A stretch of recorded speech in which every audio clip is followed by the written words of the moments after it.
I'm finally on vacation, woohoo. Now I can spend the whole day bothering my mom and watching cartoons on television, ha ha ha, bye, Rico. What a shame that school is on vacation. Now I'll have to be bored flying on my private jet to Hawaii while playing on my PlayStation 7.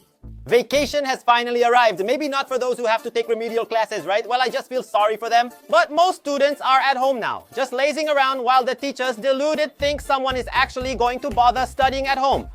The teacher assigned a book by Japanese philosopher Tikamo Nakama, but I'm not going to read it. It would take me the whole vacation to read a book this big. I'll look for the movie online. I can watch it in 2 hours. But the rich guy? I'll use this vacation to review school subjects and get straight A's again when classes start to make my dad proud. Don't get me wrong, I'm not claiming the rich are smart and the poor are dumb. The thing is, believe it or not, the rich have to study much more than the poor. Do you think staying rich is easy? It's a lot. Even the kids are born privileged. But if, when the parents die, they don't know how to keep running the family business, it will go bankrupt. The poor are already broke, so if they don't study, what more can they lose? Damn, I'm gonna get cancelled in this video. I meant that a poor person without big dreams, regardless of education, will likely work in telemarketing or a small market. That's tough, right? The person was already born poor and has no intention of getting rich, so they're going to stay poor until they die. If a poor person dreams of wealth, that's a whole different story. The poor guy is going to have to work really hard to try to get rich. Not to mention there are those who study, go to college, earn several degrees, and in the end up becoming Uber drivers because of the lack of opportunities. Wow, this video is getting worse. So what do the rich and poor do on vacation? A new Minecraft video is out! I'm binge watching this and the old ones until vacation ends. As for the rich guy, Yay! A new Minecraft video just came out. I'm going to binge watch this one and the old ones until vacation is over. yeah, kids these days are all dumb. Relax, guys, I'm just kidding. I like Minecraft too, but kids back then were more creative. Back in the day, you gave a kid a piece of paper and soon enough he was imagining he had a Goku in his hand. I know, it doesn't make any sense.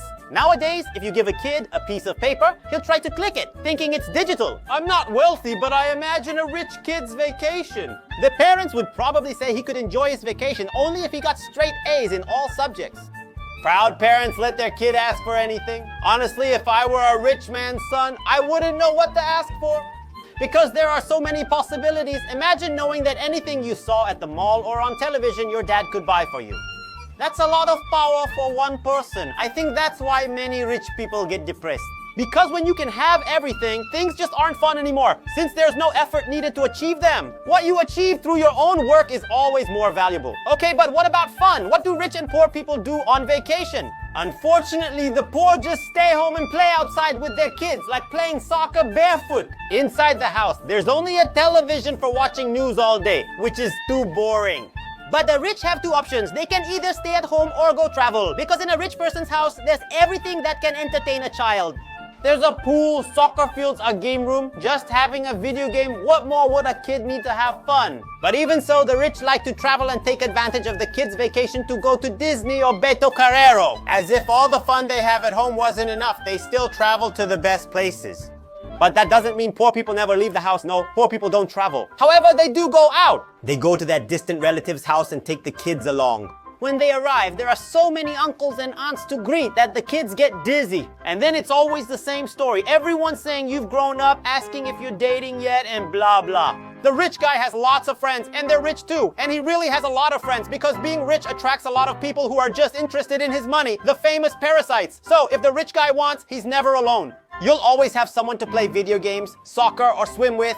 The poor guy only has his neighborhood friends, the ones he calls to play soccer in the street. The problem is they have to stop the game whenever a car passes. And then when the car finally leaves, it all starts over again. When they come back from vacation, all the kids' happiness ends because they know they'll have a lot of assignments to do, projects to turn in, and tests to study for. A difference is that poor kids' schools have free periods when teachers don't show up, unlike rich kids' schools, which isn't very hard to happen. And most of the students take advantage of this gap to leave school and don't wait for the next class. And when there are 2 free periods, one after the other, oh man, that's it. Staying for 2 periods is already complicated, especially when not doing anything. At the rich kids' school, teachers always show up, so the rich kid studies every period. You can't jump the wall or leave school like the poor kid does. Because the consequences would be severe. The poor kid skips class without any repercussions. At most, they get a beating from their parents because the teachers don't care. Now let a rich kid skip class and you'll see. It even becomes a case for Child Protective Services. The secret word for you to comment today is school. Everyone who comments that will get a little hot. Because then I'll know you made it. Thanks. See you next time. Bye.